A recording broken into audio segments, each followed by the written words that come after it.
I am utterly speechless at this point. How much longer do these writers expect the fans to sit back and watch this absolute mess? Let us start with the most heart-wrenching betrayal of them all, the return of Jason Morgan. When we heard Jason was finally coming back to Port Charles after being missing for so long, I actually had tears in my eyes. I thought, finally, the Corinthos family is going to have their enforcer back. We have waited so long for this reunion. But no, what do we get? A hollow, unrecognizable shell of the man we have loved for decades. The WSB has completely broken him, and it is an absolute outrage. Let us start with the most heart-wrenching betrayal of them all, the return of Jason Morgan.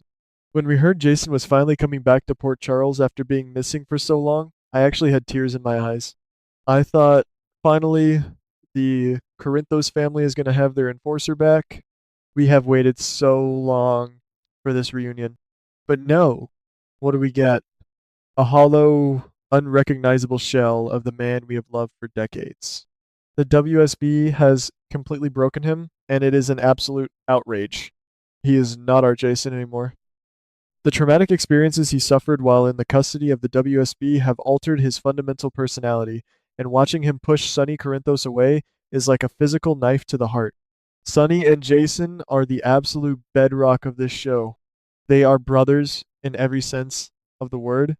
To see this massive, icy rift between them is ruining the character arc that took 30 years to build. And do not even get me started on Danny Morgan. Watching Jason be so cold, so distant, and so painfully disconnected from his own son is unbearable. Danny has waited so long for his father, and this is what the writers give us? A complete disrespect to the fans. And am I the only one losing my mind over Willow right now? I used to root for this girl. I really did. I defended her when no one else would. But the writers have turned her into a walking disaster area.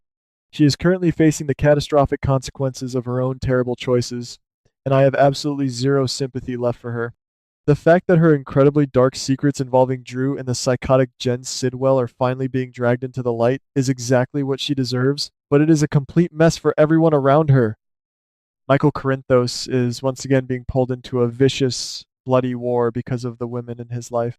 How many times are we going to see Michael's life blown to pieces? The entire Corinthos family is being thrown into absolute chaos because Willow could not just be honest from the start. And while all these explosive secrets are detonating in her face, Drew is desperately trying to find a way to escape his agonizing captivity. The tension is suffocating, but I am so angry at Willow for causing this massive domino effect. Then we have Curtis Ashford. My heart absolutely breaks for Curtis. He is standing at the precipice of the most terrifying moment of his life, facing these incredibly serious, life-altering charges in a trial that could lock him away forever. This is an outrageous writing decision. Why must the Ashford family constantly suffer? Have they not been through enough trauma over the last few years? Curtis is fighting for his literal life in that courtroom, and the anxiety is bleeding into everyone he loves. Portia Robinson is already at her absolute breaking point, and now she has to watch her husband fight for his freedom in front of a judge. Marshall is completely devastated. The entire Ashford family is in turmoil, and the ripple effects of this trial are causing unimaginable chaos across Port Charles. I am terrified for Curtis's future, and I am furious that the writers are putting this family through the ringer yet again just for cheap shock value. But wait, because the writers decided to throw another massive curveball at us, Britt Westbourne is back in Port Charles. Now, I should be thrilled. I love Britt. We all love Britt. But the second she sets foot in town, she is immediately drowning in a horrific tidal wave of past troubles. They could not even give her 1 week of peace. The dark, twisted secrets she has been hiding regarding Cassius Faison and the terrifying Ross Cullum are bubbling to the surface, and it is a complete nightmare. And guess who is waiting to pounce the moment Britt slips up? Anna Devane. Anna is on an absolute crusade to uncover the truth, and she is not going to let Britt breathe for a single second until she exposes everything. Plus, Britt is suddenly facing these agonizing romantic choices from her past that are completely throwing her off balance. It is too much, too fast, and I am screaming at my screen for them to just give Britt a break. And what on earth is happening with Ethan Lovett and Ava Jerome? I have to admit, I never in a million years saw this dynamic coming, but they are actually growing incredibly close.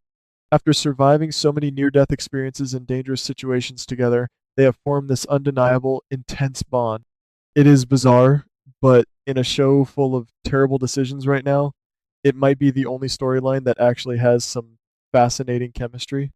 I am shocked to say it, but I am actually invested in seeing where Ethan and Ava go from here.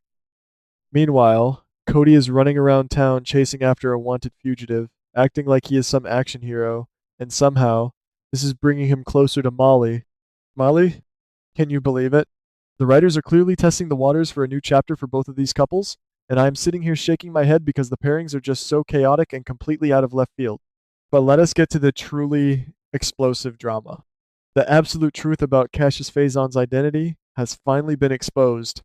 We all knew it was coming. We have been screaming at the television for months, but the fallout is spectacular. His grand, manipulative master plan to escape Port Charles is completely blown up in his face, and his path to freedom is completely blocked. He is trapped, and I'm living for his downfall. However, the real tragedy of this Cassius fallout is what it is doing to the Cassadine and Spencer families. Charlotte is fiercely defending Valentine Cassadine, which has caused a massive, heartbreaking war with Lulu Spencer. Lulu is furious. Charlotte is screaming at her, and the mother daughter relationship is completely shattered. It is agonizing to watch.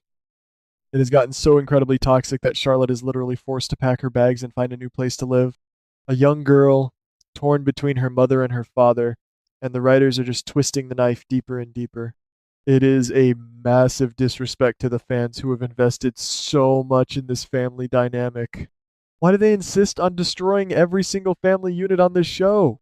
And speaking of Valentine, what in the world is going on with him and Carly Spencer? Valentine and Carly are growing closer and closer by the minute, leaning on each other while the entire town turns against them. It is a complete mess. I never thought I would see the day where Carly and Valentine are sharing these intense, emotionally charged moments, but here we are, and it is setting the entire town on fire.